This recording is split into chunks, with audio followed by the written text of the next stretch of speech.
What's up, family? How you guys doing today? Idle here with Milky Tech, and today we'll be looking at the Lenovo X1 Yoga, the 4th generation. Let's look at it! This laptop is the refreshed version of the 4th generation, the Lenovo X1 Yoga. The 5th gen is out, but is it worth getting? The reason why this laptop was chosen was because it's thin, it's light, it's small, it has a great battery life. They claim up to 18 hours of battery life, and it has plenty of performance with a 10th gen i7 and a fast NVMe storage. So what's in the box? Two things come in the box: the laptop and the 65-watt charger, which is USB Type-C. Before we get into the specs of the laptop, if you guys enjoy this kind of content, subscribe and hit the like button. Alright, so I'm going to compare the 4th generation and the 5th generation Yogas. And the only time I'll mention the 5th generation Yoga is when there is a difference. So the laptop has an i7 10510U. The 5th generation has the 106U. There isn't much difference between them. They're both turbo up to 4.9 gigahertz.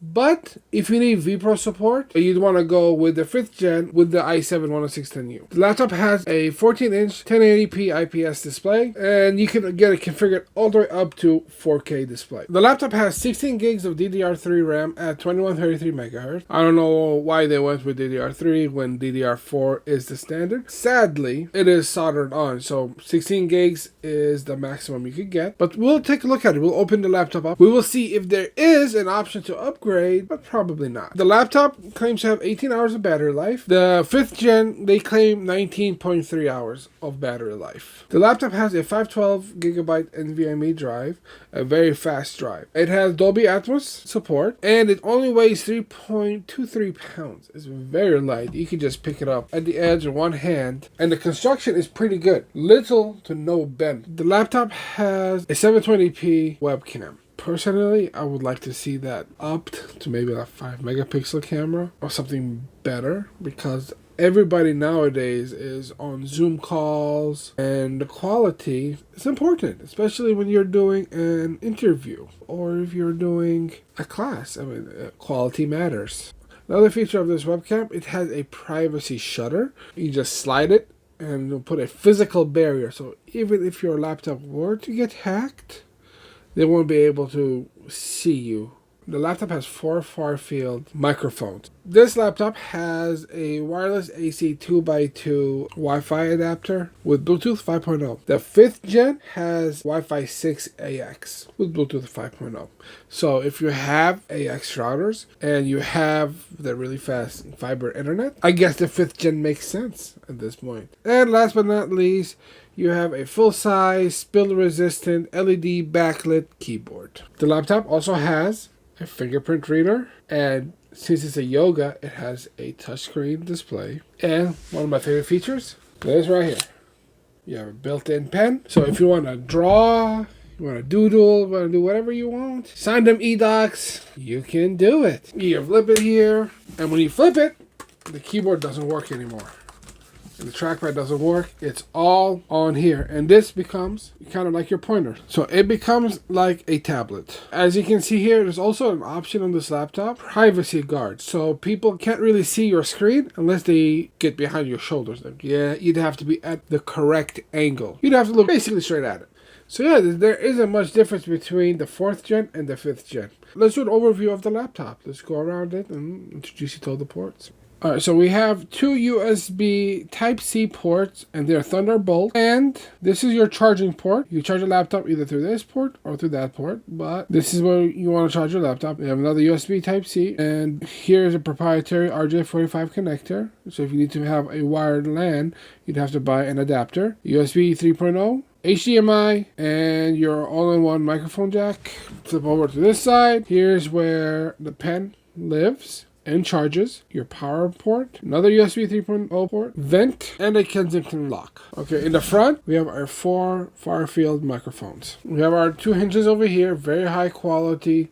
They flip over like this, and now we are flipped over. So this is how the laptop looks flat out. We have our keyboard over here, our backlit keyboard. We have a sound bar over here, our trackpad, fingerprint reader, touchscreen display, and on the back we have 2 more speakers and the intake for the CPU.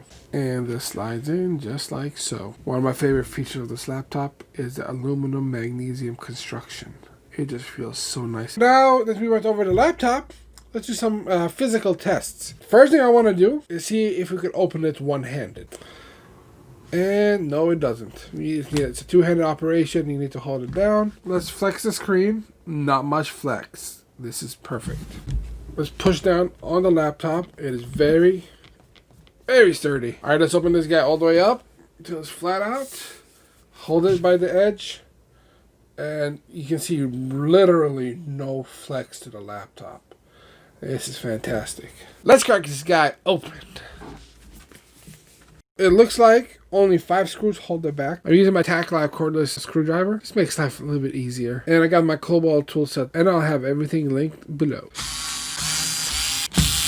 Always use a plastic pry tool so you don't damage the laptop. And I probably will slide the pen out as well, just in case.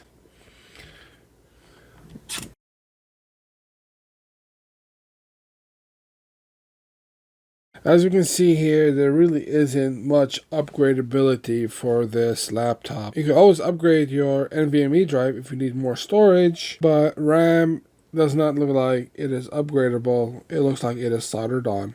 If you ever want to change the thermal paste, it's easy to do. And looks like we have what looks like to be another SATA port.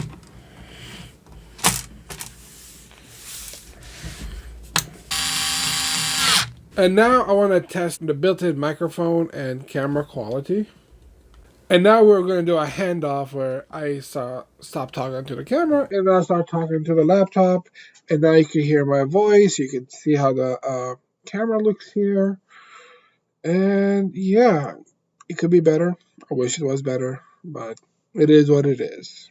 Overall, this is a great laptop. The construction is sturdy. It's a beautiful aluminum magnesium construction. The display is amazing. It's an IPS display. It is bright. Colors are beautiful. The performance is there. I've been editing on this laptop for a while and really no hiccup. Yeah, so if you guys want to run, let's say Vegas Pro or Premiere, this laptop is great for that. The boot up times are fast. It can handle a lot. Now, some things I wish it had was a better webcam, especially since a lot of us are now working at home, doing interviews over Zoom. I wish it had a better graphic card in it, not just the Intel graphic card.